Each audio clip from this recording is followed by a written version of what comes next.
যখন 12টা ঠিক বেজে যায়, মধ্যরাত, তাহাজ্জুদের সময় আমার আল্লাহ প্রথম আসমানে চলে আসেন। আমার আল্লাহর অবস্থান হলো সপ্তম আসমানের উপর আরশ আজিম। সপ্তম আসমান থেকে প্রথম আকাশে তিনি চলে আসেন, 6টা আকাশ পেরিয়ে আসেন। প্রথম আকাশে এসে বলেন, আলা মিন মুস্তাগফিরিন ফাগফির লাহ, কোন ক্ষমা প্রার্থী আছে আমার কাছে ক্ষমা চাবে, তাহলে আমাকে মাফ করার জন্য আমার আল্লাহ কম আসেন না বেশি আসেন। আর আমার দায়িত্ব হলো এই জমিনেই থাকবো আমি, আমার দূরেও যাওয়া লাগবে না। এই জমিনটা সেজদা বানায় দিয়েছেন, সেজদার জায়গা বানায় দিয়েছেন তিনি আমারকে। আল্লাহ বলছেন, এই দুনিয়ার যে কোনো প্রান্ত থেকে তুই যখন 12টা পার হয়ে যাবে, যখন তুই আমার কাছে চাবি, আমি প্রথম আকাশে হাজির হয়ে যাব, তোর যত চাওয়া আমি আল্লাহ রাব্বুল আলামিন কবুল করে নেব। জোরে বলি সুবহানাল্লাহ। আল্লাহ আমাকে মাফ করতে চান, কিন্তু আমি আল্লাহর কাছে মাফ চাইতে জানি না। আল্লাহ আমাকে ক্ষমা করতে চান, আমি আল্লাহর কাছে ক্ষমা চাইতে জানি না। মনেই থাকে না। বিসমিল্লাহ বলে খাওয়া শুরু করতে হয়, সেই বিসমিল্লাহ মনে থাকে না। খাওয়া শেষের পরে মনে হয়েছে। আমার বন্ধুগণ, আল্লাহকে বাদ দেওয়া যাবে না, আল্লাহকে মাইনাস করার কোনো সুযোগ নাই। দিন শেষে আমার আল্লাহই থেকে যাবেন। কুল্লু মান আলাইহা ফানিউ ওয়া ইয়াবকা ওয়াজহু রাব্বিকা যুল জালালি ওয়াল ইকরাম। জোরে বলুন আল্লাহু আকবার। একযোগে বলুন, ফাবিআইয়ি আলাই রাব্বিকুমা তুকাযযিবান। দুনিয়ার সব কিছু ফানা ফানা হয়ে যাবে, টুকরো টুকরো হয়ে যাবে, কেবলমাত্র শুধুমাত্র যিনি ঠিক থেকে যাবেন তিনি আমার কে? আরো জোরে বলেন কে? আরো জোরে বলেন কে? আল্লাহ বারবার বললে পরে হার্টের রোগ ভালো হয়ে যায়। জোরে বলে সুবহানাল্লাহ। এটা সায়েন্স গবেষণা করে বের করেছে।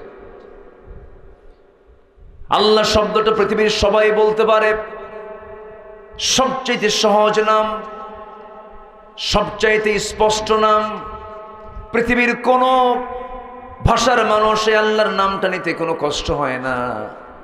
এই আল্লাহ শব্দের মধ্যে ফা নাই, জিম নাই, ভ নাই, জাল নাই, হা নাই, কফ নাই। বড় বড় জটিল জটিল হরফগুলো দিয়ে আমার আল্লাহর নাম নয়। আমার আল্লাহর নাম নিতে পৃথিবীর কোনো মানুষের কষ্ট হয় না। বলুন আল্লাহ। ঠিক আছে না? কি সহজ নাম। সে আল্লাহর নামটা আমরা নিতে কৃপণতা করি। পৃথিবীতে আপনি আব্বার নামটা নিবেন, বারবার আব্বা আব্বা আব্বা বলে ডাকবেন, বাবা খেপে যাবেন, রেগে যাবেন। আম্মাকে বারবার ডাকবেন, মা মা বলে ডাকবেন, মা খেপে যাবেন। আপনি পৃথিবীর কোনো মানুষকে বারবার করে ডাকবেন, সে খেপে যাবে, রেগে যাবে, বিরক্ত হয়ে যাবে। কিন্তু আমার আল্লাহ সম্পূর্ণ ভিন্ন। আমি যতবার আল্লাহকে যতবার ডাকবো, আমার আল্লাহ তত বেশি খুশি হয়ে যাবে। যাকে ডাকার দরকার তাকে ডাকি না, যাকে ডাকার তেমন দরকার নাই আমরা তার পিছনে ছুটে আছি। আমার বন্ধুগণ, জিহ্বাকে আল্লাহর ডাকের জন্য ভিজা রাখতে হবে সর্বক্ষণ। এই জিহ্বা ভিজাতে হবে কার নাম নেওয়ার জন্য? বলেন আরো জোরে বলেন, কার নাম নেওয়ার জন্য?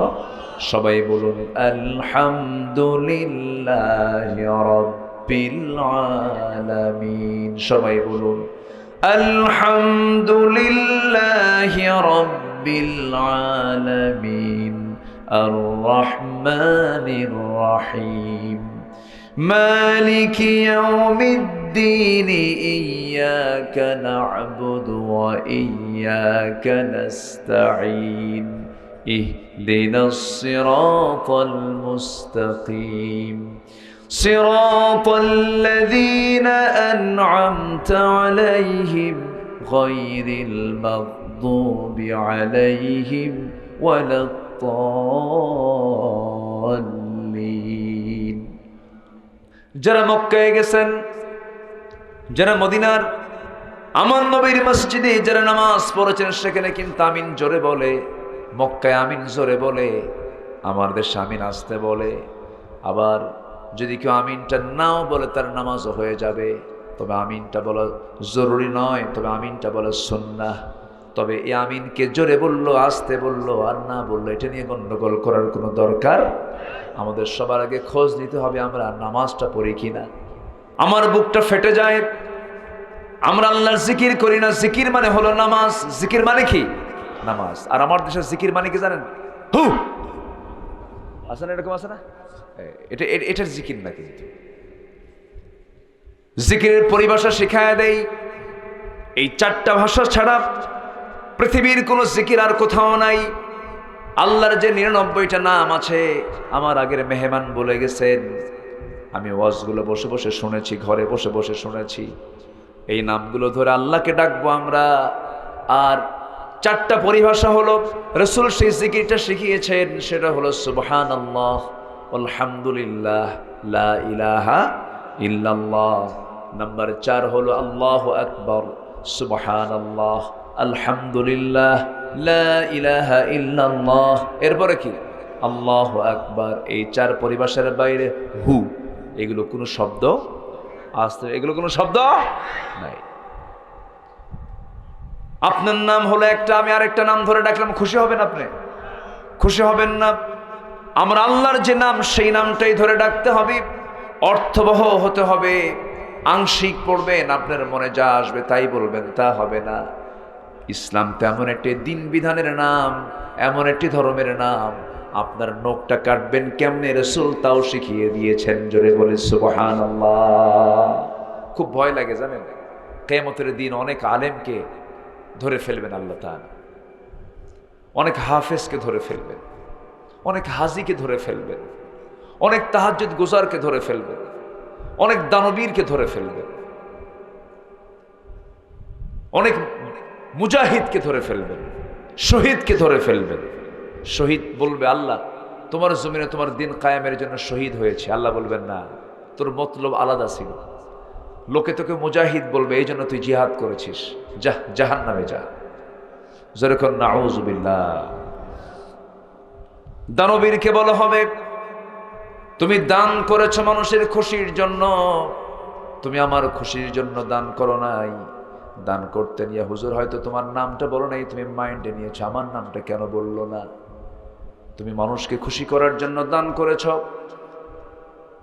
আরশ আজিমের ছায়ায় 7 শ্রেণীকে আল্লাহ রাব্বুল আলামিন ওই সমস্ত বান্দাকে ছায়া দান করবেন, যেদিন কোনো ছায়া থাকবে না আরশের ছায়া ছাড়া।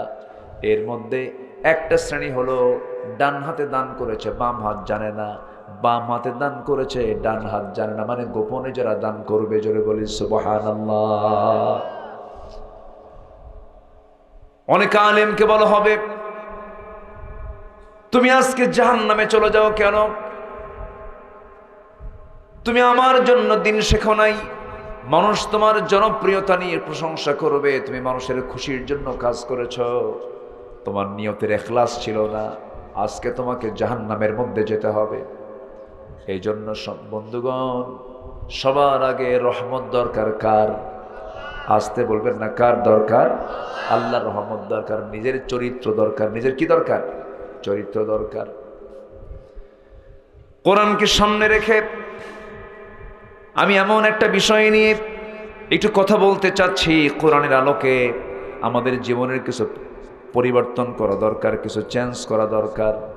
আল্লাহ রাব্বুল আলামিন কোরআনে কারীম দিয়েছেন আমাদের চরিত্রকে সুন্দর করার জন্য, আল্লাহকে চেনার জন্য, তার রাসূলকে চেনার জন্য, আমাদের চরিত্রকে সুন্দর করার জন্য, আমাদের চরিত্রকে স্ট্যান্ডার্ড লেভেলে মানসম্মত করার জন্য। পৃথিবীর কোনো আদর্শ আমার আপনার জন্য উপযুক্ত নয়। সূর্য বানিয়েছেন যিনি, চন্দ্র বানিয়েছেন যিনি, আকাশ বানিয়েছেন যিনি, সে আল্লাহর পক্ষ থেকে চরিত্র সুন্দর করার জন্য একটা মাত্র কিতাব, তার নাম কি? কোরআন। আসুন কোরআনের আলোকে আল্লাহ রাব্বুল আলামিন আমাদেরকে কেমন হতে বলেছেন। মোটামুটি কোনো বান্দার মধ্যে যদি 15টা যদি চারিত্রিক গুণ থেকে যায়, এপারে দুনিয়া ও পারে বান্দা জান্নাত চলে যাবে। দুনিয়ার মানুষের কাছে যদি কোনো দোষ করে থাকি, দুনিয়ার কোনো থানায় যদি আমার নামটা কালো তালিকায় একবার চলে যায়, পরবর্তীতে আমি যদি ভালো হয়ে যাই, আপনি যদি ভালো হয়ে যান, আপনার তালিকা থানায় একবার কালো তালিকায় পড়ে গেছে, মৃত্যুর দিন পর্যন্ত ভালো হলো আপনার নামটা কালো তালিকায় থেকে যায়। কিন্তু আমার আল্লাহ বলছেন, বান্দারে যত গুনাহ করিস না কেন, তওবা করে চোখের পানি ফেলে আমার পথে আসবি, আমি তোর নামটা জাহান্নামের তালিকা থেকে মুছে দিয়ে জান্নাতের তালিকায় তুলে দেব। এই যে গ্রামগুলো, প্রত্যেকটা গ্রামের মাতব্বর আছে, প্রত্যেকটা মাতব্বররা যদি কন্ডিশন করে দিতেন, তোমরা আমাকে গ্রামের মাতব্বর বানিয়েছ, আমিও 5 ওয়াক্ত নামাজ মসজিদে পড়ব, গ্রামবাসী তোমাকেও পড়তে হবে। একটা গ্রামের ফজরের মুসল্লি যদি জোহরের চাইতে যদি ফজরের মুসল্লি যদি মসজিদে বেশি হয়ে যায়, এশার মুসল্লি যদি মাগরিবের চাইতে বেশি হয়ে যায়, তাহলে বুঝতে হবে ওই গ্রামটা আদর্শ গ্রাম হয়ে গেছে। কি কথা ক্লিয়ার? কথা বোঝা যায়? কিন্তু আজকে মসজিদের মুসল্লি বেশি না 4 দোকানের মুসল্লি বেশি? গ্রামে যে এই দোকানগুলো হইছে, এত গীবত আর এত পরচর্চা আর এত নোংরা সিনেমাগুলো ওখানে দেখানো হয়। গ্রামের চৌরাস্তার মোড়, ত্রিমোহনীর মোড় আছে না? আছে। বেহুদার সময় শুধু কাটায়। আমার নবীজি বলেছেন, সবচেয়ে আল্লাহর কাছে নিকৃষ্ট স্থান হলো বাজার। বাজারে মৌত হওয়া ভালো না, বাজার হচ্ছে নিকৃষ্ট জায়গা। বাজার হয়ে গেছে, কাজ শেষ, ক্লিয়ার। বাজার থেকে বের হয়ে আসা উচিত। আর আল্লাহর কাছে সবচেয়ে উৎকৃষ্ট জায়গা হলো আল্লাহর ঘর, মসজিদ। আর যে হৃদয়টা, যে দিলটা, রাজুলুন কলবুহু মুআল্লাকুম বিল মাসাজিদ, যে দিলটা মসজিদগুলোর সঙ্গে লটকানো থাকে, ওই দিল কখনো জাহান্নামে যাবে না। আমাদের প্রিয় ঘর কোনটা? আল্লাহর ঘর। প্রিয় ঘর কোনটা বলেন? আরো যে প্রিয় ঘর কোনটা? আল্লাহর ঘর। আমার ঘরের চাইতে বেশি প্রিয় হতে হবে কার ঘর? আল্লাহর ঘর। আল্লাহর ঘরের দিকে দরদ থাকতে হবে। যে দিল আল্লাহর ঘরের দরদ রাখে না, সেই দিল জান্নাতের দিল নয়। আমরা ভয় করব কাকে? আসতে বলুন, ভয় করব কাকে? ভয়ের লক্ষণ কি বেনামাজি না নামাজি? বেনামাজি না নামাজি? নামাজি। আমরা নামাজি হব, জোরে বলি ইনশাআল্লাহ।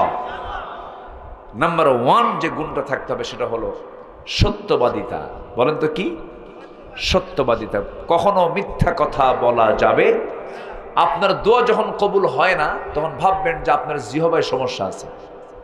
কি কথা কি বোঝা গেল?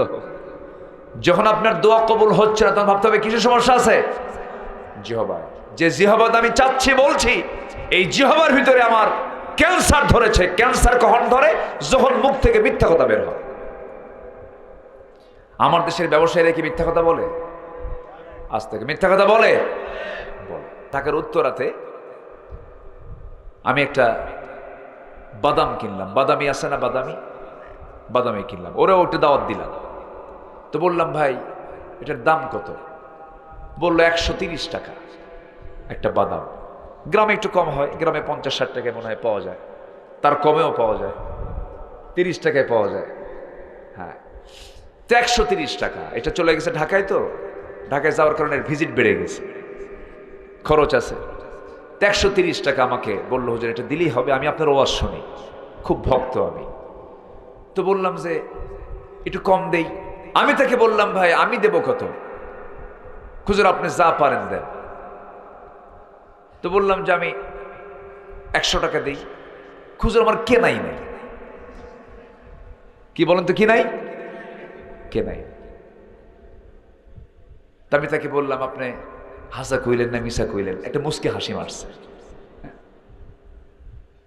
তো এই যে আমি ব্যবসা করছি, এই যে আমি কথাটা বলে ফেললাম, আমার জন্য এটাকে হালাল হলো না হারাম হলো? বলেন তো, হালাল হলো না হারাম হলো? হারাম হয়ে গেল। মিথ্যার ধারে বসে যে যাবে না, আল্লাহর কসম, আল্লাহর কসম, আল্লাহর কসম, সে জাহান্নামেও যাবে না। আল্লাহু আকবার বলেন।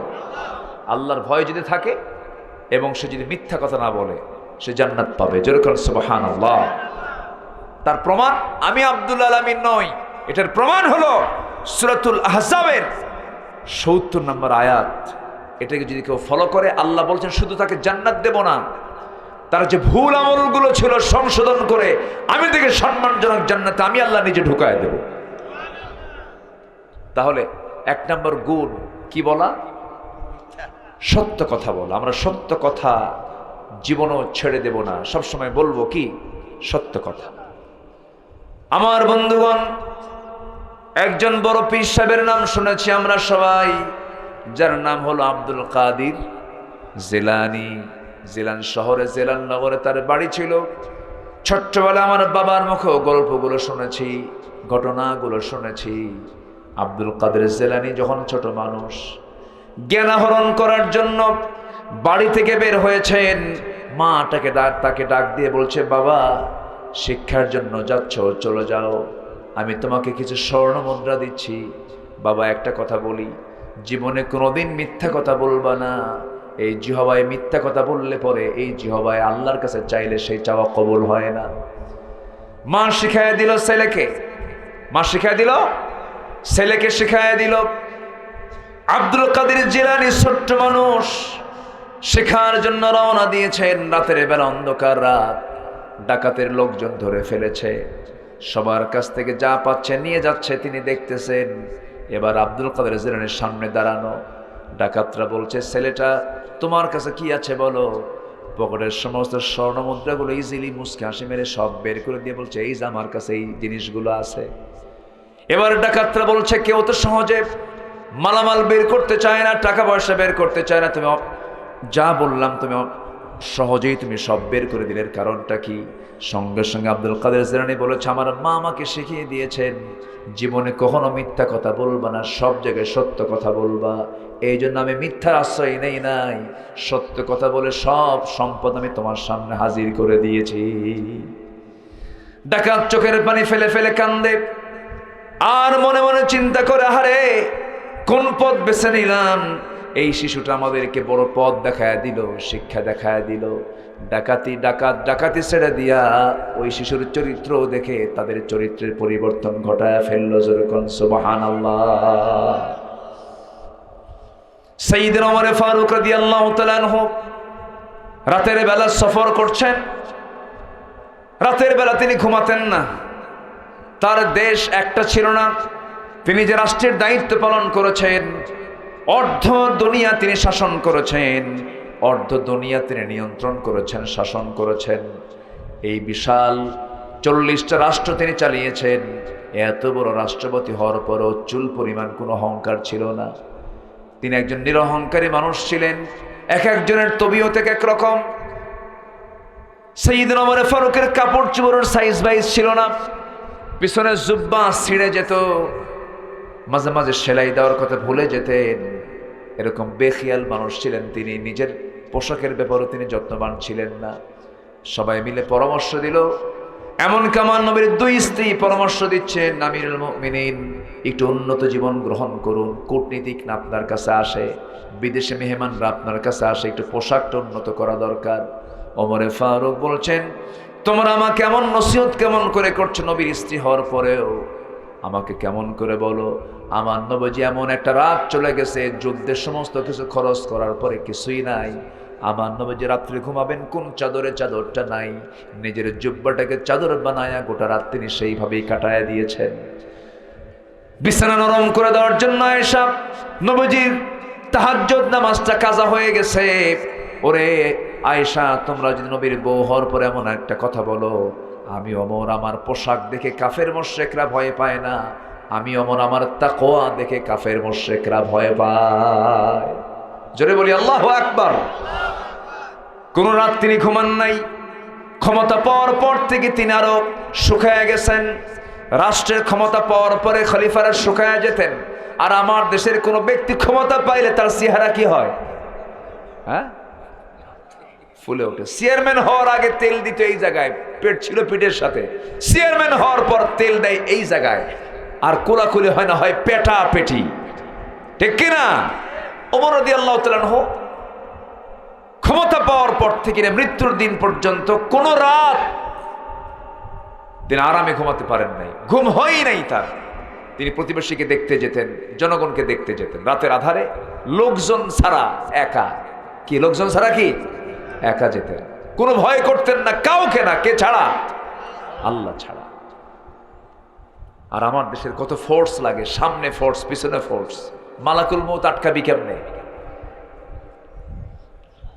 সাইয়েদনা ওমর ফারুক রাদিয়াল্লাহু তাআলা আনহু তিনি যখন খলিফা হন নাই, প্রথম খলিফাকে বলেন তো, বলেন না সবাই বলেন, আবু বকর রাদিয়াল্লাহু তাআলা আনহু। তার এক প্রতিবেশী ছিলেন বুড়ি মহিলা। প্রত্যেক দিন সাইয়েদনা আবু বকর রাদিয়াল্লাহু তাআলা তিনি তার খেলাফতের কাজ করার আগেই, ফজরের আগেই তিনি ওই মহিলার বাড়িতে ঢুকতেন। ঢুকে তার কাপড় চোপড় খাবার দাবার সবকিছু গোছায় দিতেন। জোরে করেন সুবহানাল্লাহ।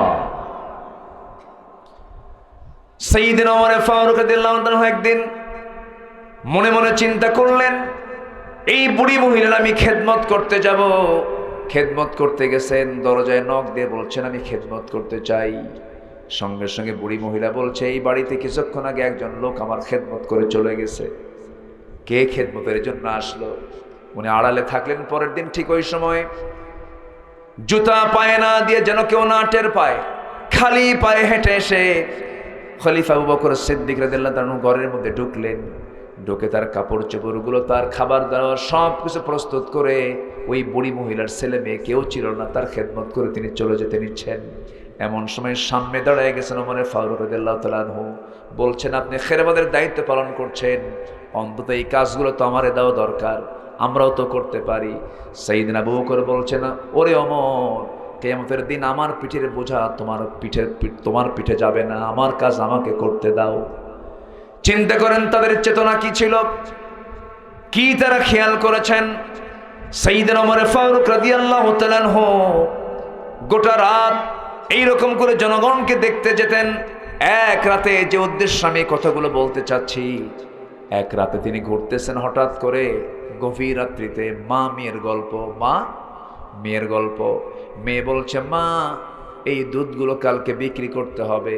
মা বলছে, দুধগুলো তো কম, এর মধ্যে কিছু পানি জমা দিয়ে পানি যোগ করে দুধ বিক্রি করলে একটু বেশি লাভ হবে। মেয়েটা বলছে, মা এটা আমি কখনো করতে পারবো না, এই উটের দুধ যা আছে এর মধ্যে আপনি যদি এক চুল পরিমাণ পানি ঢুকায় দেন, এটা হারাম হয়ে যাবে। সঙ্গে সঙ্গে মেয়ের মা বলছে, মা এই পানি যে আমি ঢালবো, এই জায়গায় তো ওমর ফারুক নাই। কে নাই? ওমর ফারুক নাই। সঙ্গে সঙ্গে মেয়েটা বলছে, মা তুমি ওমর ফারুকের ভয় করো কেন? এই পৃথিবীর কেউ না দেখলে আমার আল্লাহ তো তা দেখছেন, কখনো এই হারাম কাজ করা যাবে না। সাইয়েদনা ওমর ফারুক কথাগুলো শুনলেন। শোনার সঙ্গে সঙ্গে ডাকলেন না, কাউকে কিছু বললেন না, সোজা বাড়িতে চলে গেলেন। চলে গিয়ে বলছেন, আমার স্ত্রী ছেলের বউটা পাইছি। সুবহানাল্লাহ বলবেন না? কার বউ পাইছে? ছেলের বউ। মেয়ে কিন্তু দেখেই নাই। মেয়ে দেখছে? দেখে নাই। ছেলের বউ পাইছি আমি। ও আমার স্ত্রী, চিন্তা করুন, একজন রাষ্ট্রপ্রধান, কি প্রধান? রাষ্ট্রপ্রধান। তিনি বলছেন, আমি ছেলে বউ পাইছি আমি, খুব ভালো, খুব পরহেজগার, তাকওয়া দিয়ে ভরা। সেই মেয়েটাই আমার ছেলে বউ বানাতে চাই। চলে যাও। কে? দুধ বিক্রি করে। কি বিক্রি করে? দুধ বিক্রি করে। কিন্তু মা মেয়ের গল্প শুনে আমার কলেজে ভরে গেছে। মেয়েটা বলছে, মা দুধে পানি দেওয়া যাবে না, দুধে পানি দিলে এটা হারাম হয়ে যাবে। ওই মেয়েটাই মুত্তাকি, ওই মেয়েটাই পরহেজগার মহিলা, ওই মেয়েটা আমার দরকার। আল্লাহু আকবার বলেন। প্রস্তাব দিয়ে বিয়ে হয়ে গেল। তার ঔরসে যে সন্তানটা এসেছে, ইতিহাসে জানা যায়, সেটা হচ্ছে দ্বিতীয় ওমর বিন আব্দুল আজিজ রাহমাতুল্লাহ আলাইহি। জোরে করে আল্লাহু আকবার। পেট ভালো হলে সন্তানও ভালো হয়। আমার বন্ধুগণ, তাহলে আমি যা কিছু করব সবকে দেখেন। কি সরকার দেখবেন? আল্লাহ দেখবেন? আল্লাহ দেখবেন। এই জন্য জাতিকে ভালো করার জন্য সরকারের ভয় দেখানো দরকার না, আল্লাহর ভয় দেখানো দরকার। আল্লাহর ভয়, আল্লাহর ভয়ে মানুষ ভালো হয়ে যাবে। মিথ্যা কথা ছেড়ে দেব, সত্য কখনো ছেড়ে দেব না, সত্য ছাড়া মিথ্যা কথা কখনো বলবো না। নাম্বার 2 হলো আমানতদারিতা। আমানতদারিতা কখনো নষ্ট করা যাবে না। কয়টা গুণের কথা বলেছি বলেন? বলেন কয়টা? এই তো কত সুন্দর মনে রাখছে। কেবল বললাম কয়টা? একটা বলেছি, নাম্বার 2 আসছে, আরো আছে 13টা। এই 14টা 15টা গুণ নিয়ে বাড়ি ফিরবেন, পরিবারে বলবেন, এই 15টা গুণ নিয়ে আমরা একসঙ্গে জান্নাতে অবস্থান করব ইনশাআল্লাহ। জোরে বলি ইনশাআল্লাহ। আমাদের বাপের বাড়ি কোথায়? আজ থেকে বাপের ভিটা কোথায়? জান্নাত। আমার বন্ধুগণ, নাম্বার 2 হল আমানতদারিতা। আমানতের খেয়ানত কখনো করা যাবে না। আল্লাহ রাব্বুল আলামিন বলেন, ইন্নাল্লাহা ইয়া'মুরুকুম আন তু'আদ্দুল আমানাতি ইলা আহলিহা ওয়া ইযা হাকামতুম বাইনান নাসি আন তাহকুমু বিল আদল ইন্নাল্লাহা নি'ম্মা ইয়া'ইযুকুম বিহি। জোরে বলুন আল্লাহু আকবার।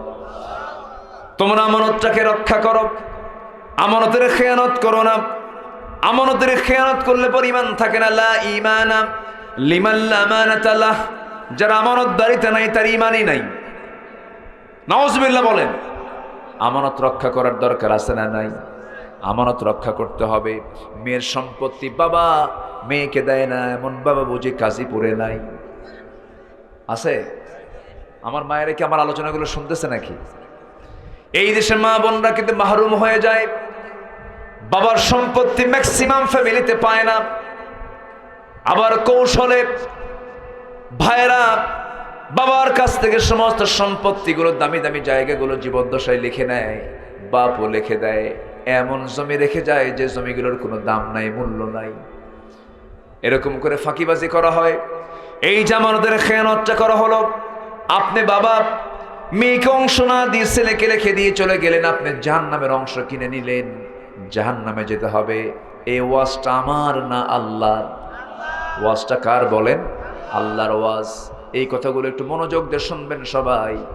আমার বন্ধুগণ, একটা মেয়ে সেই দিনই বাবার সম্পদ পাবে যেদিন বাপটা মারা গেছে। ওই দিনে ছেলেও পাবে, মেয়েও পাবে। বরং আল্লাহ তাআলা মেয়েদেরকে আগে দিতে বলেছেন, লিযযাকারি মিসলু হাযযিল উনসাইন। যারা আলেম উলামা আছেন, লিযযাকারি মিসলু হাযযিল উনসাইন, আগে মেয়েটাকে বুঝায় দাও, ছেলে যা পাবে মেয়ে তার অর্ধেক পেয়ে যাবে। ছেলে পাবে 2 বিঘা, মেয়ে পাবে 1 বিঘা। ছেলে পাবে 10 বিঘা, মেয়ে পাবে 5 বিঘা। আল্লাহ তাআলা একটা সিলেকশন দিয়েছেন 1500 বছর আগে। আল্লাহু আকবার বলেন। কোনো কন্ডিশন করা যাবে না, কোন প্রকার এখানে ছলচাতুরি করা যাবে না। মারা গেছে যেদিন, বড় সন্তানের দায়িত্ব হলো সবাইকে ডাক দেওয়া, ডেকে বলা, শোনো, তোমার জমির অংশের মালিক তুমি হয়ে গেছো। তোমার জমিতে আমি ধান লাগালে আমার এই ধান লাগানোটা হারাম হবে। কি কথা ক্লিয়ার? কথা বোঝা যায়? বোনকে বুঝাইয়া দিতে হবে, ভাই ভাইয়েরটা বুঝাইয়া নেবে। কিন্তু এমন কিছু ভাই আছে বোনকে ঠিকই শতক মিলায় দেয়, কিন্তু বোনের জমির শতক হলো 5000 টাকা আর ভাইয়ের শতক হলো 50,000 টাকা। আছে না নেই বলেন? আচ্ছা, শতক মিলালো কিন্তু দাম মিলালো না, উল্টা পাল্টা করে ফেললে এটা হারাম সম্পন্ন। আবার কিছু কিছু ভাই আছে বোনদেরকে মাঝে মাঝে ডাক দিয়া শেরপুরের দই খাওয়ায়, বগুড়ার মিষ্টি খাওয়ায়। সব মিষ্টি দইগুলো নিয়ে এসে বোনকে জন্মের মতো খাওয়ায় দিয়া পাশে বসায়া পাম্পট্টি দিয়ে বলে, বোন রাগ কইরো না, একটা কথা বলি কি, অংশ নিলে কিন্তু ধ্বংস হয়। দেখছেন? আছে, এরকম আছে ফাঁকিবাজ আছে নাকি? আছে না নাই বলেন? আছে না নাই? আচ্ছা, এই সমস্ত অংশ যদি আপনি উল্টা পাল্টা করেন, আপনার অংশ হবে জান্নাতের না জাহান্নামের? বলেন কিসের অংশ? জাহান্নাম আপনার জন্য জুটে যাবে। আমানতের খেয়ানত করা যাবে না। আবার এরকম কিছু ফ্যামিলি আছে, হয়তো ভাইটা মারা গেছে, ছোট্ট একটা ছেলে রেখে গেছে, চাচা আছে বেঁচে।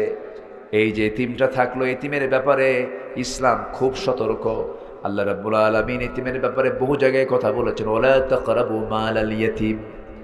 এতিমের মালের কাছেই যায়ও না, এতিমের মালের কাছেই যায়ও না। সাবধান, সতর্ক থাকো। যখন ওই এতিমটা যখন বড় হয়ে যাবে, তুমি দায়িত্বশীল, সব আমানত মনে করে তার হাতে তুলে দিবা। যদি উল্টা পাল্টা করো, আল্লাহ বলেছেন সেজন্য তার পেটের মধ্যে জাহান্নামের আগুন তুললো। যেরকম নাউজুবিল্লাহ। ভাতিজার সম্পদ মেরে খাওয়া চাচা কাজীপুরে একটাও নাই। হ্যাঁ, নাই? ভাতিজার সম্পদ মেরে খাওয়া, ভাতিজার এতিম ভাতিজার সম্পদ মেরে খাওয়া চাচা আছে না নাই? করে, এগুলো করলে তার জন্য জাহান্নাম। নাম্বার 3, ধৈর্যশীলতা। ধৈর্য। মাহফিলে বসা আগে দরকার না ধৈর্য আগে দরকার? বলেন বলেন বলেন। বিয়ে আগে দরকার না ধৈর্য আগে দরকার? বলেন। ধৈর্য আগে দরকার। যার ধৈর্য নাই বউ টিকবে? বউ থাকবে? স্বামী স্ত্রীর মধ্যে দ্বন্দ্ব হয় কি হয় না বলেন? গন্ডগোল লাগে? এখানে বেশি ধৈর্যের পরিচয় দেবে কে? কিচ্ছু কয় না, দেখছেন? সব দায়িত্ব বউরে দিয়ে দেবে। বেশি বেশি ধৈর্যের পরিচয় দেবে কে? বুদ্ধি বেশি কার? আসতে কয়। আল্লাহ তাআলা জ্ঞান কাকে বেশি দিয়েছেন? জ্ঞান কেন বেশি দিয়েছেন তার প্রমাণ হলো সাক্ষীর দরকার। পুরুষ লাগে 1 জন, নারী লাগবে কয়জন? 2 জন। এটি ইসলাম বলে দিয়েছে, তো বলে দিয়েছে। তাহলে নামাজে দাঁড়াবেন আপনি আপনার বউকে নিয়ে, নামাজ পড়াবে কে? বউ না স্বামী? তো নেতাকে বলেন, নেতাকে ধৈর্য ধরবে কে বেশি? আসতে কোন কেন? আমার মায়েরা খুব খুশি, হুজুর ভালো করে কোন, আমার স্বামীর ধৈর্য নাই। মুখে মুখে শুধু তালাক মারে, সকালেও তালাক দেয়, সন্ধ্যাও তালাক দেয়। এরকম কিছু বদমাইশ আছে না নাই? কাঁচা কঞ্চি আছে না? কাঁচা কঞ্চি চিনেন তো? যারা এই ধরনের চরিত্র, যাদের মুখ থেকে যারা তালাক শব্দটা বের করে, পিটানো দরকার পিছনে। বদমাইশ গুলো তালাক দিয়া সেই স্বামী আছে হলো দুবাই, ইতালি, বউ আছে গাজীপুর, বউ আছে সিরাজগঞ্জ, মানিকগঞ্জ। ভিডিও কলে কথা বলতে বলতে হঠাৎ করে রাগ উঠছে, রাগের ঠেলায় কয়, শট, সংসার করতাম না তোর সাথে, 100 তালাক দিলাম। যা। কত তালাক দিছে? আল্লাহ কি 100 তালাক দিতে কইছে? একসাথে দিতে বলছে? আল্লাহ বলছে 3 টাইমে দাও, 3 মাসে দাও। ও দিছে এক সময়। কয়শো? 100। তাহলে বিয়ে আগে না ধৈর্য আগে? তালাক দিয়ে পরে আমাদের কাছে ফোন দিয়ে বলে, হুজুর কাম তো সারছে, হুজুর ছেলে মেয়ে আছে, হুজুর কান্নাকাটি করতেছে, কি করা যায়? হুজুর কি কোনো ফাঁক ফোকর আছে কিছু? তো বললাম যে কি করছেন আপনি?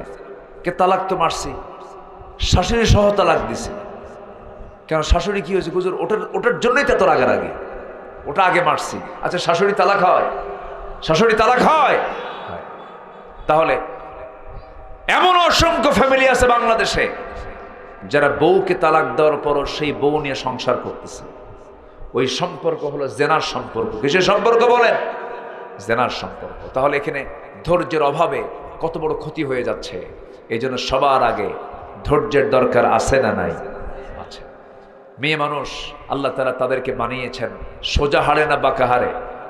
সোজা হাড়ে না বাঁকা হাড়ে? বাঁকা হাড়ে। আপনি সোজা করতে পারবেন না, ভেঙ্গে যাবে। রাসূল বলেছেন খুলিকাত মিন দিলাইন, মেয়েদেরকে সোজা হাড়ে নয় বাঁকা হাড়ে বানানো হয়েছে। আমার নবীর শানে সূরা তাহরিম নাজিল হয়েছে, আপনি কেন লিমা তুহাররিমা মা হাল্লাল্লাহু লাক। সামান্য মধু নিয়া কথা শুরু হয়ে গেছে, রাসূল বলেন জীবনে আর মধু পান করব না। বউয়ের সঙ্গে কথা কাটাকাটি হয়ে গেছে।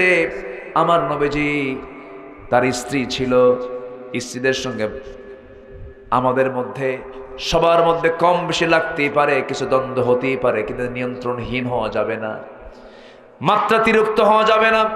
কোন একটা প্রবলেম হয়ে গেছে, সমস্যা হয়ে গেছে, ম্যানেজ করে ফেলতে হবে। যেমন করে আমার নবীজির 4টা স্ত্রী একদিন নবীর সামনে এসে বসে পড়ে বলছেন, হুজুর আপনি বলুন তো আপনি কাকে সবচেয়ে বেশি ভালোবাসেন?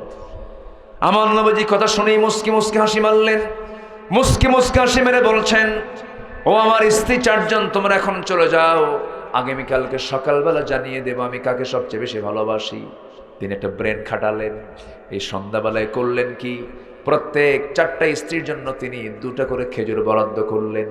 প্যাকেট করে 2টা করে খেজুর নিয়ে প্রথম স্ত্রী আম্মা জান আয়েশার ঘরে গিয়ে বলছেন, আয়েশা আমি তোমাকে দারুণ ভালোবাসি, আই লাভ ইউ। কি আই লাভ ইউ বলা জায়েজ নাই? আছে, বলা জায়েজ আছে না নাই?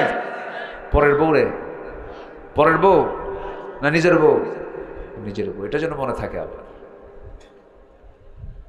আমার নবীজি আহিব্বুক বললেন, ও আমার আয়েশা আমি তোমাকে দারুণ ভালোবাসি, ও লাল টুকটুকে, ও সুন্দরী আমার বউ, মেয়েদেরকে যত সুন্দরী বলবেন, বউকে যত সুন্দরী বলবেন, লাল টুকটুকে বলবেন, গুণবাচক শব্দ প্রয়োগ করবেন, যত রাগ গোসা আল্লাহ পাক সব কিছু মিটাইয়া দেন। জোরে বলে সুবহানাল্লাহ। আমার নবীজি বউকে মহাব্বত করতে হয় কেমনে তাও শিখিয়ে দিয়েছেন। কিছু পুরুষ আছে হাসেও না কান্দেও না, তাদের বউরা মনে মনে করে এটা মরবে কোন দিন। রাসূল মুস্কি মুস্কি হাসি দিয়েছেন, মহাব্বত করেছেন। আমার নবীজি এবার বলছেন তোমরা চলে যাও। সবার কাছে 2টা করে খেজুর দিচ্ছেন। আম্মা জান আয়েশার ঘরে গিয়ে বলছেন আমি তোমাকে 2টা খেজুর দিলাম, এই খেজুর যে দিলাম কাউকে বলা যাবে না, কিন্তু কেউ যেন না জানে। দ্বিতীয় স্ত্রী ঘরে গিয়ে তিনি একই কথা বললেন, তৃতীয় স্ত্রীর ঘরে গিয়ে একই কথা বললেন, চতুর্থ স্ত্রীর ঘরে গিয়ে একই কথা বললেন। 4 স্ত্রীর ঘরে 2টা করে 8টা খেজুর দিয়ে তিনি চলে আসলেন। পরের দিন সকালবেলা সবাই মিলে এসে বুক উঁচু করে মনে মনে ভাবতেছে হুজুর তো আমাকেই বেশি ভালোবাসেন, কিন্তু কাউকে বলা যাবে না। এবার রাসূলের সামনে যখন বলতেছে হুজুর আপনি এবার বলুন আপনি কাকে সবচেয়ে বেশি ভালোবাসেন। রাসূল বলছেন আমি যাকে লুকায়া 2টা খেজুর গত রাত্রে দিয়ে আসছি আমি তাকেই সবচেয়ে বেশি ভালোবাসি। যা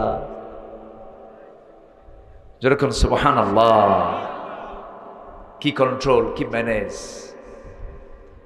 এরকম করে ব্যক্তিগত জীবনে, পারিবারিক জীবনে, সামাজিক জীবনে, রাজনৈতিক জীবনে, ব্যবসা বাণিজ্য, বিচার আচার সব জায়গায় ধৈর্যের দরকার আছে না নাই?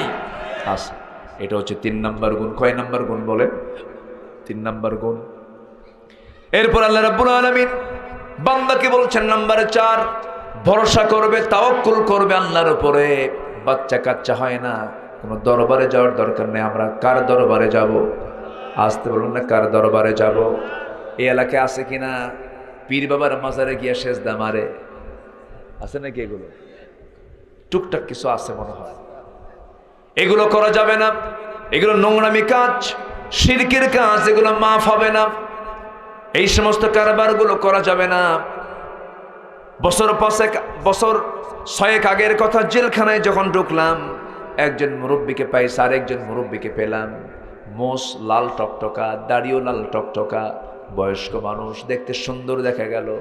বললাম চাচা আপনি এই বুড়ো বয়সে জেলখানায় কেন? বাবা আমার বিরুদ্ধে মামলা দিছে, কিন্তু এত বড় অপরাধ করলো, বেহেশতের গাছের বিরুদ্ধে মামলা দিল। বেহেশতের গাছ আবার কি? গাঁজা। গাঁজা কিসের গাছ? বেহেশতের গাছ। যারা নেশা করে, যারা গাঁজা খায়, যারা নামাজ পড়ে না, যাদের মোষ বড়, দাড়িও বড়, বগলের চুল বড়, নিচের দিকে আর গেলাম না, এরকম আছে কিনা বলেন? এদেরকে কখন আল্লাহওয়ালা মনে করা যাবে না।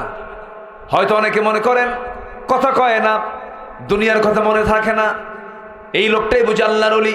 আল্লাহর কসম করে বলি, একজন অসামাজিক, ব্যক্তিত্বহীন, দুর্গন্ধ, পচা, নেশাখোর কখনো আল্লাহওয়ালা হতে পারে না।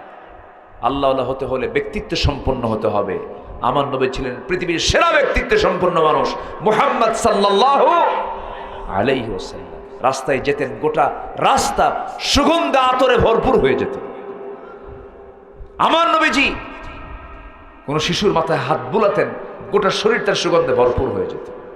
নবীজি এত পরিমাণ তেল দিতেন, তেল দিলে ব্রেন সতেজ থাকে, তেলগুলো চুয়ে চুয়ে পড়তো। আমার নবীজি পাগড়ি পরেছেন, আমার নবীজি টিপটপ পোশাক পরেছেন, আমার নবীজির প্রত্যেকটা কদম ছিল আকর্ষণীয়, হাঁটতেন, হাসতেন, তিনি সব কিছুতেই স্ট্যান্ডার্ড ছিলেন। যেখানেই যেতেন সেখানে ফিট হয়ে যেতেন। আল্লাহু আকবার বলে, সব জায়গায় ফিটনেস ছিল তার ভিতরে। অতএব আমার নবীর আদর্শ যার মধ্যে খুঁজে পাবো সেটাই হবে আমার আদর্শ। জোরে বলি ইনশাআল্লাহ। তাওয়াক্কুল করব কার উপরে? বাচ্চা হয় না চাইবো কার কাছে? ছেলে হয় না চাইবো কার কাছে? মেয়ে হয় না চাইবো কার কাছে? আমাকে দেবেন কে?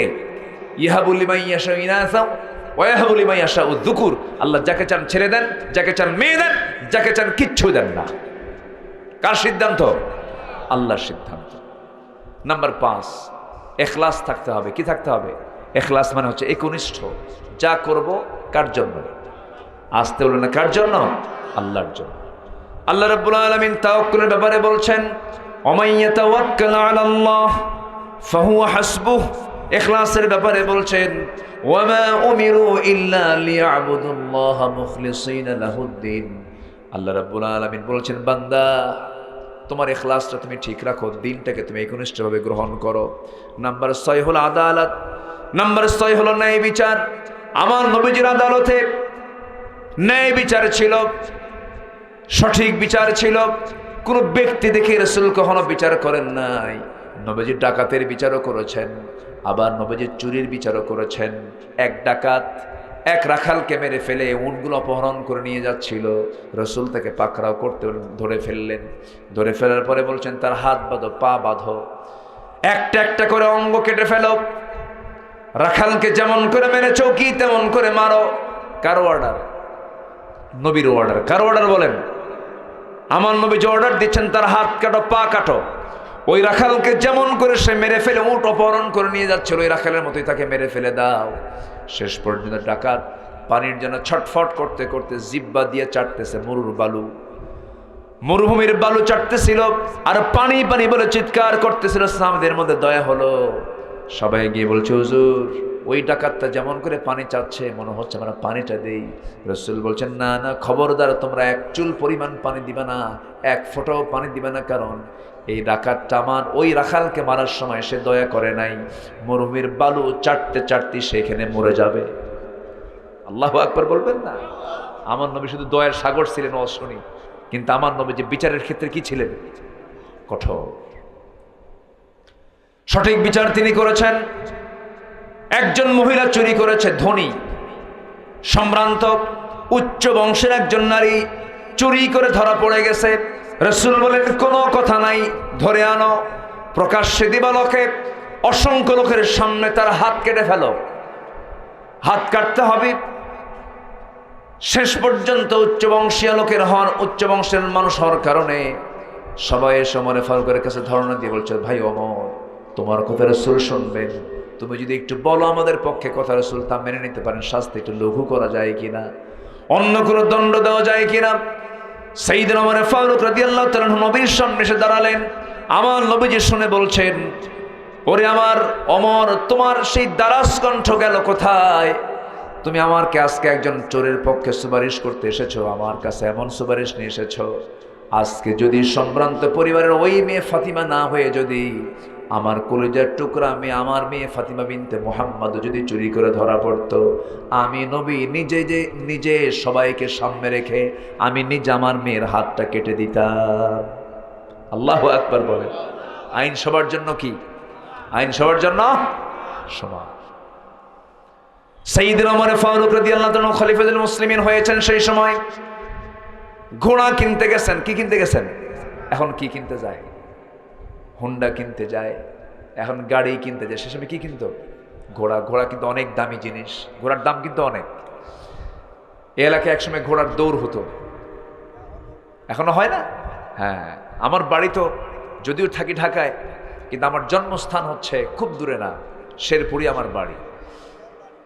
হ্যাঁ, এই তো মাশাআল্লাহ, বলি আলহামদুলিল্লাহ। জি, সম্মানিত ভাইয়েরা, ঘোড়া কিনতে গেছেন। ঘোড়া কিনতে যেয়ে বলতেছে, ঘোড়াটা দাও। ঘোড়া দেখলেন, চেক করলেন, টাকা দিছেন, ঘোড়া নিয়ে ঘোড়ার পিঠে চড়ে কয়েক মাইল যেতে না যেতে 4 পা অকেজ হয়ে ঘোড়া বসে গেছে। ওমরে ফারুক খেপে গিয়ে এসে বলতেছে, এই ঘোড়াওয়ালা, দুর্বল ঘোড়া দিছো কেন? অকেজ ঘোড়া দিছো কেন? ঘোড়া নেবো না, নাও, ব্যাক নাও। ঘোড়াওয়ালা বলতেছে, ঘোড়া বিক্রেতা বলতেছে, অসম্ভব, আপনি আমার কাছ থেকে দেখে শুনে বুঝে আমাকে টাকা দিয়ে ঘোড়া নিয়ে নিছেন, আপনার মালিকের যাওয়ার পর ঘোড়া অসুস্থ হয়ে গেছে, আমি ঘোড়া ফেরত নেব না। বলেন তো, গন্ডগোল শেষ না গন্ডগোল শুরু? তাও গন্ডগোল করতেছে ঘোড়া বিক্রেতা কার সাথে? বলেন তো কার সাথে? একটা চোখের ইশারা মারলে ওর 14 গুছি খতম হবে। চিন্তা করেন, বিচার কি স্বাধীনভাবে, সেই সময় আইন বিচার কি স্বাধীন ছিল? ওমরে ফারুক বললেন, তাহলে এখন কি করা যায়? ঘোড়াওয়ালা বলতেছে, ঘোড়া বিক্রেতা বলতেছে, কি করবো আর, আপনার ঘোড়া আপনি নিয়ে যান, আমি টাকা ফেরত দিতে পারবো না।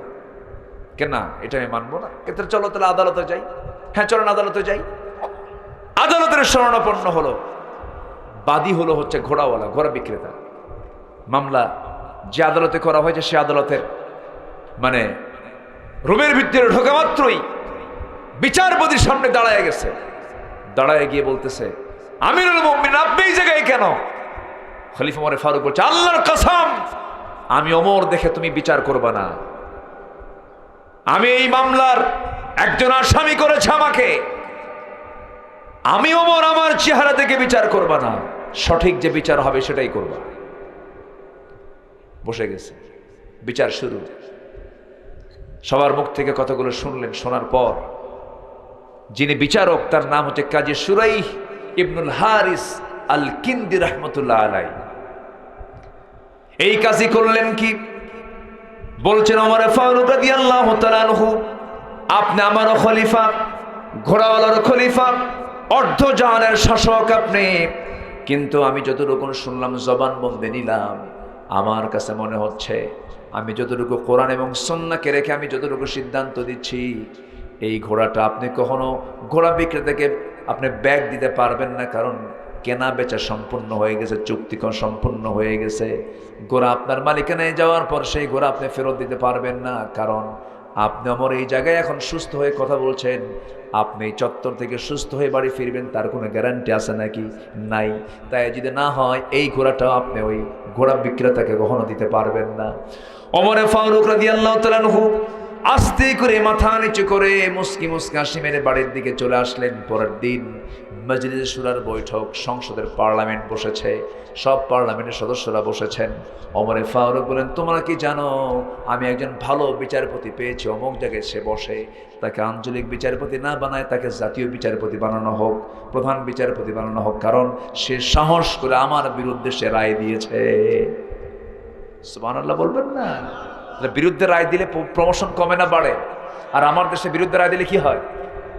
পাগলা বানায়। কি বানায়? পাগলা বানায়।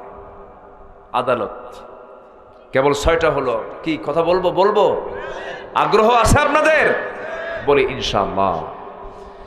নাম্বার 7 হলো তওবা করা। তওবা করবো কার কাছে? আল্লাহর কাছে। নাম্বার 8 হলো দয়া করব। আপনি দয়া করবেন, ইরহাম তুরহাম, দয়া করবেন দয়া পাবেন, কঠোর হবেন আল্লাহ কঠোর হবেন। আল্লাহু আকবার। নাম্বার 9 হলো নম্রতা, ভদ্রতা, নম্র হতে হবে, ক্ষিপ্র হওয়া যাবে না, বিনয়ী হতে হবে। ইবাদুর রহমানিল্লাযীনা ইয়ামশুনা আলাল আরদি হাওনা। নাম্বার 10 হলো কৃতজ্ঞ হতে হবে। বাপ মামার জন্য যা করেছেন তাদের অবদান আছে না নাই বলেন? কৃতজ্ঞতা স্বীকার করতে হবে। আমাকে বানিয়েছেন কে, তার কৃতজ্ঞতা আদায় করার দরকার আছে না নাই? জোরে বলি আলহামদুলিল্লাহ। এই কৃতজ্ঞতা বোধ থাকতে হবে। যার যে কাজ সেই কাজের শুকরিয়া আদায় করতে হবে। নাম্বার 11 হলো সাহসিকতা। ইমানদার ভীরু হয় না, সাহসী হয়। ভীরু হয় না, সাহসী হয়। সম্মানিত ভাইয়েরা, আমার তো শতভাগ বিশ্বাস যে সমস্ত যুবকরা বুকের তাজা প্রাণ ঢেলে দিয়ে দেশকে নতুন করে সাজিয়েছে, নতুন পরিবেশ তৈরি করেছে, এরা সবগুলো আল্লাহর পছন্দের বান্দা। আসতে কবেন না, জোরে কোন ঠিক কিনা? এরা আল্লাহর পছন্দের বান্দা, অবশ্যই আল্লাহর পছন্দের বান্দা তারা। চিন্তা করুন, স্বরাষ্ট্রমন্ত্রীর সামনে পুলিশ বলে, স্যার একটা করে গুলি করি, একটাই পড়ে আর বাকিগুলো দৌড় মারে না, তারা আমাদেরকে মারার জন্য সামনের দিকে এগিয়ে আসে। আল্লাহু আকবার বলে। ওই দিলের মধ্য থেকে ভয় দূর করে দিয়েছেন তিনি আমার কে? এই বিজয়টা দিয়েছেন মূলত কে? আল্লাহ তাআলা। বিজয় হবে ভয় দিয়া না সাহস দিয়া? ইমানদার ভয়ে থাকবে না সাহসে থাকবে? সাহসে। মরবো কয়বার? ভেজা বিড়াল না সিংহের মতো? আল্লাহ কবুল করুন, জোরে বলি আমিন। নাম্বার 12, নেক কাজের আদেশ দেব, অসৎ কাজের বাধা দেব। নাম্বার 13, বিশ্বাসযোগ্যতা, সেকাহ আমরা অর্জন করব। নাম্বার 14, নিষ্ঠাবান হব। নাম্বার 15 হলো সহনশীল হব। আল্লাহ তাআলা কবুল করুন, জোরে বলি আল্লাহুম্মা আমিন। আল্লাহুম্মা আমিন। রব্বানা যালামনা আনফুসানা ওয়া ইল্লাম তাগফির লানা ওয়া তারহামনা লানাকুনান্না মিনাল খাসিরিন।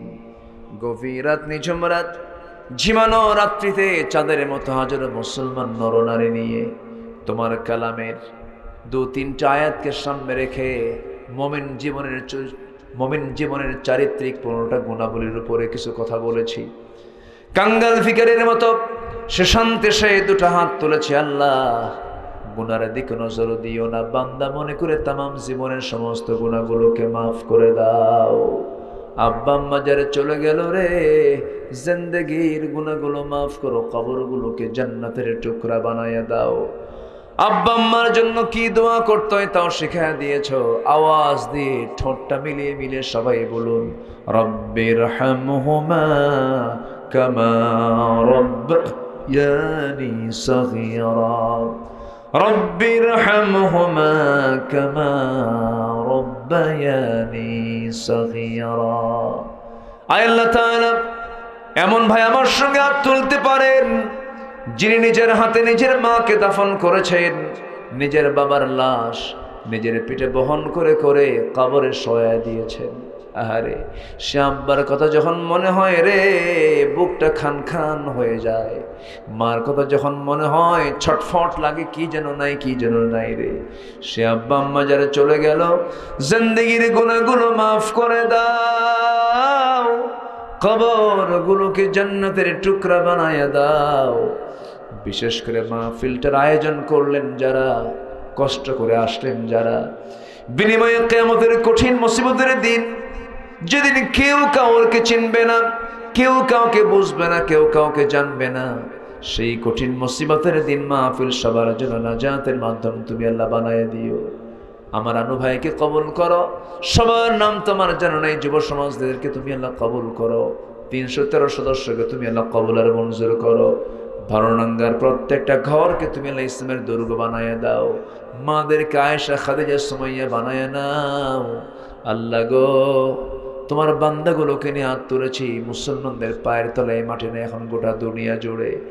180 কোটি মুসলমানের দুনিয়ায় ওমরের মতো একজন নেতা পাঠাইয়া দাও। ও আল্লাহ, মুসলমানদের প্রথম কিবলা বাইতুল আকসা তুমি আল্লাহ মুসলমানদের হাতে তুলে দাও। আয় আল্লাহ তাআলা, তোমার দরবারে ফরিয়াদ করি, নবী আমার মদিনায় শুয়ে আছেন, মদিনায় শুয়ে থাকে নবীজিকে নিজের জীবনের চাইতে বেশি ভালোবাসার তৌফিক দিয়া দাও। কবরের পাশে গিয়ে প্রত্যেক ভাইদেরকে বোনদেরকে জীবন অন্তত একটাবার সালাম দেওয়ার তৌফিক দিয়া দাও। আয় আল্লাহ তাআলা, এই দুনিয়া ছেড়ে কোন দিন বিদায় নেব জানি না, তবে যেদিন মরে যাব রে, টান মেরে ঘর থেকে বের করে দেবে, জীবনের শেষ গোসলটা হয়ে যাবে, মরামুখ সব দেখে দেখে চলে যাবে, জীবনের শেষ বিদায় দিয়া দিয়া কবরে রেখে চলে আসবে রে। 24 ঘন্টা যাবে না, মাথার চুলগুলো খসে খসে পড়বে, তেল দিলাম শ্যাম্পু দিলাম, মরে যাওয়ার সঙ্গে সঙ্গে 24 ঘন্টায় শেষ। গায়ের চামড়াতে কত সাবান লাগিয়েছি, তেল লাগিয়েছি, মারা যাওয়ার সঙ্গে সঙ্গে 3 দিন যাবে না রে, সব চামড়াগুলো ওই পোকার পেটে চলে যাবে, দুর্গন্ধ বের হয়ে যাবে। 7 দিনের মাথায় দেখা যাবে পেটের নাড়ি ভরে সব চোখ মুখ নাক দিয়ে সব বের হওয়া শুরু হয়ে গেছে। 3 মাসের ব্যবধানে কবর যদি খনন করা হয়, কয়েকটা হাড় ছাড়া আর কিচ্ছু পাওয়া যাবে না। এই তোমার দুনিয়ার নিয়ম। আল্লাহ, তোমার পছন্দের বান্দা না হওয়া পর্যন্ত মরণ দিও না। আল্লাহুম্মা হাসিবনি হিসাবান ইয়াসিরা ইয়া মুকাল্লিবাল কুলুব সাব্বিত কলবি আলা দীনিক। মওতের সময় যখন হয়ে যাবে, জবানে জারি করে দিও লা ইলাহা ইল্লাল্লাহ মুহাম্মাদুর রাসূলুল্লাহ। আসসালামু আলাইকুম ওয়া রাহমাতুল্লাহি ওয়া বারাকাতুহু।